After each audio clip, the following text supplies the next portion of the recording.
Osnovne karakteristike kada je u pitanju ovaj rebalans budžeta mogle bi da budu sljedeći. Da u odnosu na rebalans budžeta predviđena su sredstva znači negdje u visini oko 150 miliona konvertibilnih maraka. Očigledno je da u ovom rebalansu nema para za penzionere, a znamo da penzije godinama nisu povećavane, da su troškovi života značajno porasli, da je inflacija preko 4% u Republici Srpskoj, da nema para ovim rebalansom za izbjeglice i raseljena lica, za vladu Republike Srpske, kao da više ne postoji uopšte ova kategorija građana u Republici Srpskoj.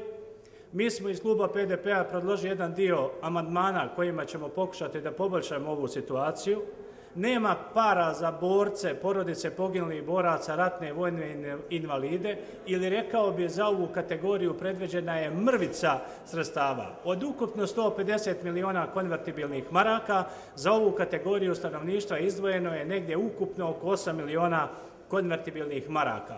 Također, rebalansom budžeta vlade za 2011. godinu nema para za subvencije za električnu energiju za socijalno najugroženije kategorije stanovništva, a ponovit ću da se radi o najugroženijim kategorijama stanovništva, to su penzioneri sa najnižim primanjima, to su korisnici materinskog dodatka i druge ove kategorije. Znači, za ove kategorije stanovništva prijedlogom budžeta za 2011. godinu, a evo vidimo i rebalansom budžeta za 2011. godinu, predviđeno je 0 konvertibilnih maraka.